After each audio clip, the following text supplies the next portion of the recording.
Jeg starter med at tegne profilen. Vælger to rektangler, som jeg placerer mere eller mindre vilkårligt.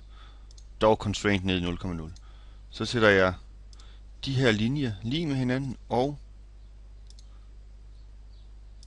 midtpunkterne på linjerne så der er i forhold til hinanden, sådan der. Så dimensionerer jeg en bredde og en tykkelse, og profilet er nu fully constrained. Jeg retter lige til, siger bredde er lige med 75, og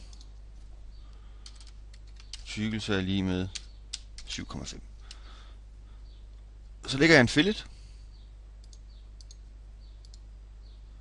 Det er ofte en fordel at gøre det ude i 3D-miljøet, så kan den slås fra. Men i det her tilfælde gør jeg det lige herinde. Den kan godt opføre sig lidt besynderligt, indtil man er færdig.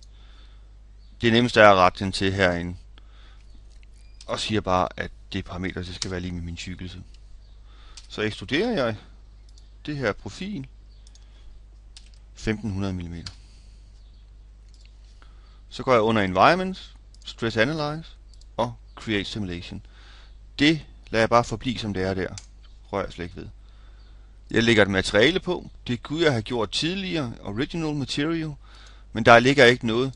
Jeg går ind her og vælger Override Material og vælger Steel Midt. Så regner den her bjælke som en værende i det materiale. Det ligger også herude i browseren. Jeg vælger en Fixed Constraint og placerer en kraft under Force, vælger Load, eller omvendt, under Load vælger Force, og indtaster 6 kN. Den virker som default vinkelret på det areal, jeg har valgt. Så jeg siger bare Apply.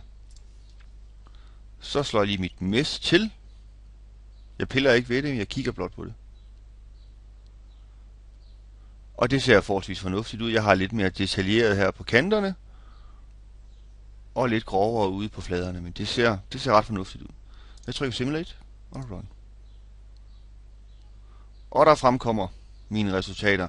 Von Mistress, Displacement og Safety Factor. Og det kan ses, at min displacement er meget analog til min håndberegning på de 7,5 mm. Mit stress det ligger en del under i det her tilfælde på 102,5, men der kan være nogle udsving der. Men alt i alt så er min beregning i orden.